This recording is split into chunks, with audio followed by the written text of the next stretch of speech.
ಇವತ್ತು ಬೆಳಗ್ಗೆ ಬೇಗ ಎದ್ದು ಹಸುಗಳು ಮೇವು ಕೊಯ್ಕೊಂಡು ಮನೆ ಹತ್ರ ಆಗ್ಬಿಟ್ಟು ಕಾಲೇಜ್ ಕಡೆ ಹೊರಟೆ. ಫಸ್ಟ್ ಅವ್ರ ಕ್ಲಾಸ್ ಮುಗಿಸ್ಕೊಂಡು ಹಂಗೆ ಆಧಾರ್ ಕಾರ್ಡ್ ಅಪ್ಡೇಟ್ ಮಾಡ್ಸೋಣ ಅಂತ ಹೋದ್ರೆ ನಮ್ಮ ಹುಡುಗಾಗ ಏನೋ ಎದೆಯಲ್ಲಿ ಚುಚ್ಚುತ್ತಾ ಇತ್ತಂತೆ. ಏನಾಯ್ತು ಅಂತ ಕೇಳಿದ್ರೆ ಅವನೇನು ಹೇಳ್ದ ಅಂದ್ರೆ ನೀವೇ ಕೇಳಿ. ಆಧಾರ್ ಕಾರ್ಡ್ ಅಪ್ಡೇಟ್ ಮಾಡ್ಸಕ್ಕೆ 300 ಕೇಳಿದ್ರು. ಅದೇ 300 ತಗೊಂಡು ನಾವು ಶ್ರೀನಿವಾಸ ಸಾಗರ ಕಡೆ ಹೊರಟ್ವಿ. ಬೇಕು ಅಂತ ಬಂದದಲ್ಲ, ದಾರಿ ತಪ್ಪಿ ಬಂದದ್ದು. ಹಂಗೆ ಮೇಲೆ ಹೋಗಿ ವಿವೆಲ್ಲ ನೋಡ್ಕೊಂಡು ಕೆಳಗಡೆ ಬಂದು ನಾವೆಲ್ಲ ಏನ್ ಮಾಡಿದ್ರಂದ್ರೆ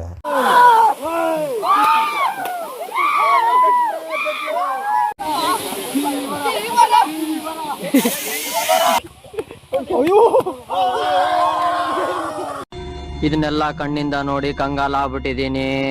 ಬೇಕಣ್ಣ ಈ ಲೋಪರ್ ನನ್ ಮಗನ್ ತಲೆ ಬೇಕೇ ಮತ್ತೆ ಎಲ್ಲಾರು ಅಲ್ಲಿಂದ ಹೊರಟ್ವಿ.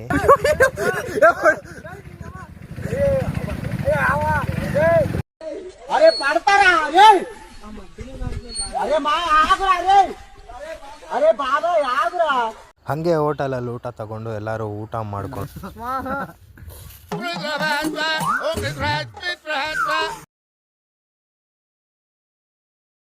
ಯಾರೇ ಚಪ್ಪರ್ ನನ್ನ ಮಕ್ಕಳು? ಈ ನನ್ನ ಮಕ್ಕಳು ಅಲ್ಲಾಡಿ ದಾಟಕ್ಕೆ ಅಲ್ಲೇ ಬಿದ್ದು ಸಾಯ್ಬೇಕಾಗಿತ್ತು. ಇಲ್ಲಿ ಬಂದು ಬಿದ್ರು.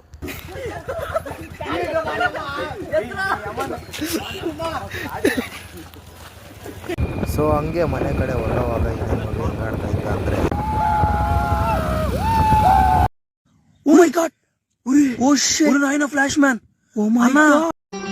ಮತ್ತೆ ಭೇಟಿಯಾಗೋಣ. ನಮಸ್ಕಾರ.